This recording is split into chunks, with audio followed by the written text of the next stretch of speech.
Hey, gents, this is Izduez coming to you, and here's Miggy as well. Hello. With a review of Queen Alluxandra from the Seventh Kingdom line of action figures. The Four Horsemen put these out, I believe, in 2009, so about 8 years ago. And this is sort of a blast from the past. Before the current Mythic Legions female figures that broke all records on Kickstarter, this was a line of all female, mostly feline female figures that came out. And they're really hard to find now. I don't know where you can buy them other than eBay. This is what they look like in package. This is Queen Alluxandra. She comes with her royal staff, and she comes with this pretty nifty little sword there. A sword. A sword. I don't know. Sometimes I just can't talk. I mean, I think it has to do with the gap between my teeth that's been widening with age. So I try to say things, and sometimes they come out weird. That's my story, and I'm sticking to it. So Queen Alluxandra with her sword came in two versions. This one is commonly known as the swimsuit version. Collectical swords. Because it shows more skin instead of having this sort of form-fitting pant suit or yoga suit. Looks like underneath there. A yoga suit. But yeah, two versions.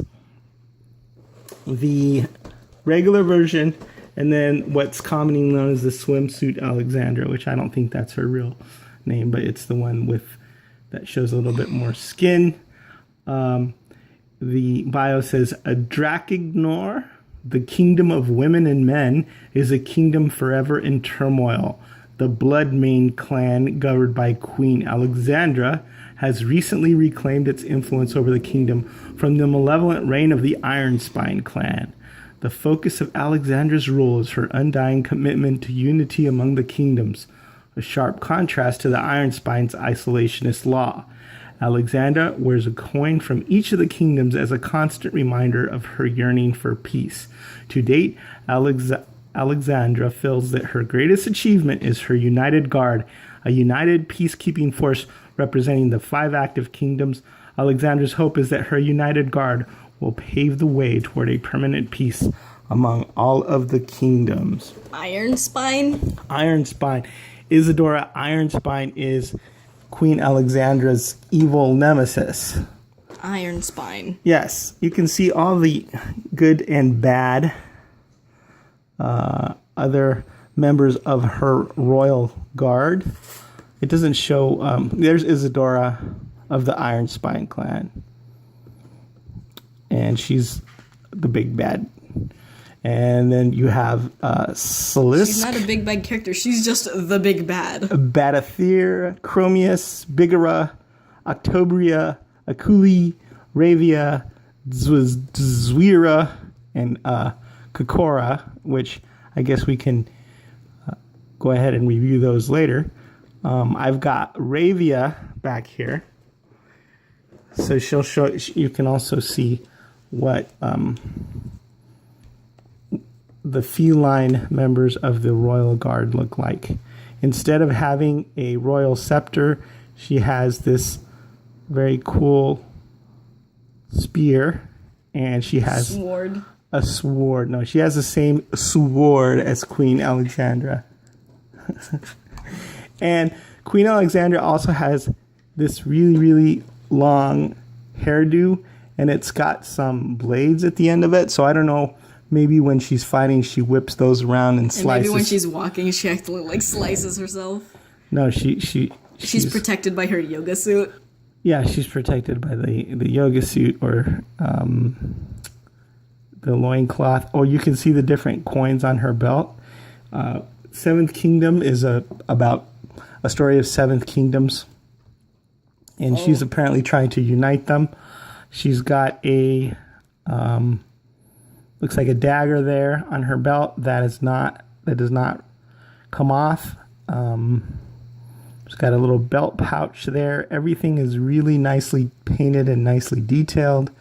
And you can see the metallic rivet, the leather string, and the stitching on this pouch.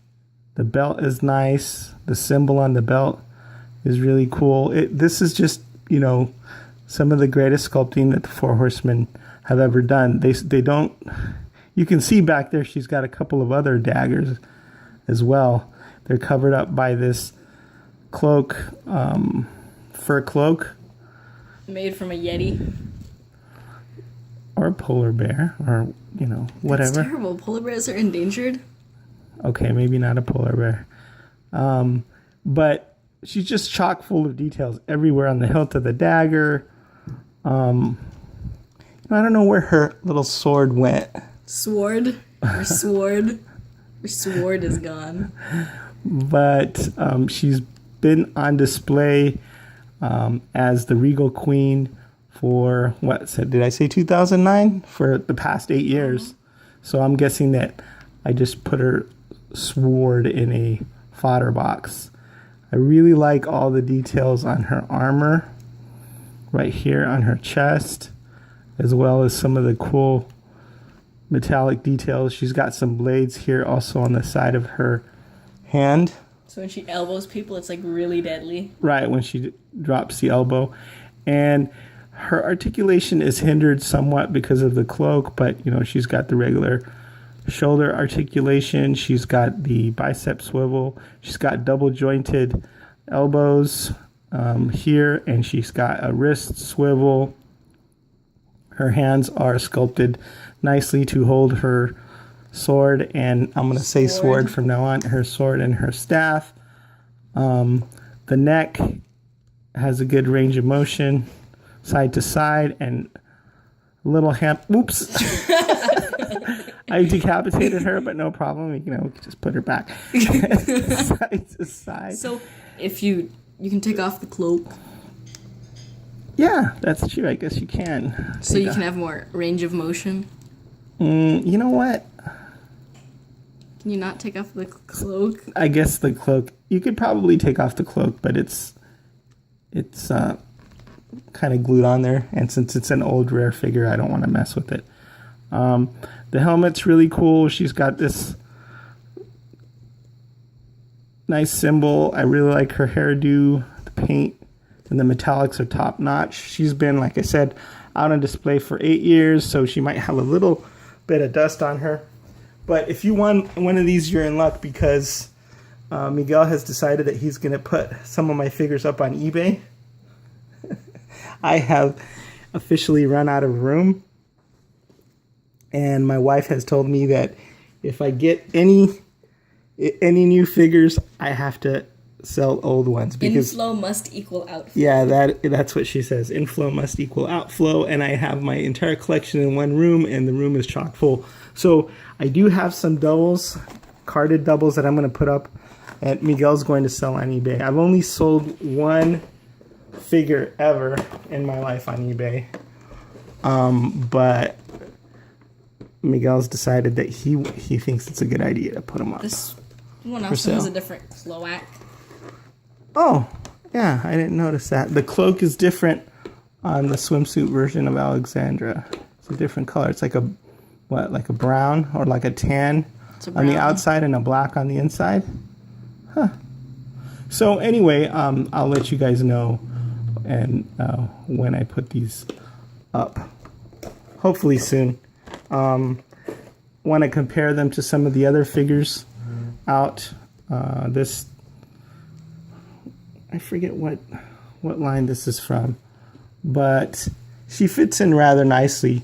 Here's Big Barda, I think, from DCUC. This is her next to Wonder Woman from Batman versus Superman. Or, just Wonder Woman. And you can just see the difference in the paint, the level of paint detail, the level of sculpt detail. Look at like how Wonder Woman's face is kind of misshapen, and her hair is stuck to the flesh of her cheeks. You know, it's And her just, cheeks are slightly colored, the color of her hair. right. This is her next to Conan. I think this was from the Legendary Heroes line. This is her next to Kelly Hu. This is a wrestling figure from the Mummy movie. And this is her next to Zethius, who is a bull, so he towers over her as well he should. One of the things I really like about Seventh Kingdom figures were they came in all different kinds of sizes. Like the elephants from the Anatherian 9 were significantly larger than the felines from this line and the females and Zethius. So I think these fit in seamlessly with your Mythic Legions collection if you want to go back and get some. I think that would be a great addition to your collection. And like I said, I have doubles of some of these, so I unfortunately have to sell mine. All right. Any questions or any comments, Miguel? No. All right. Hey, I'll put her up next to Marvel Legends figure. And then we'll just say goodbye.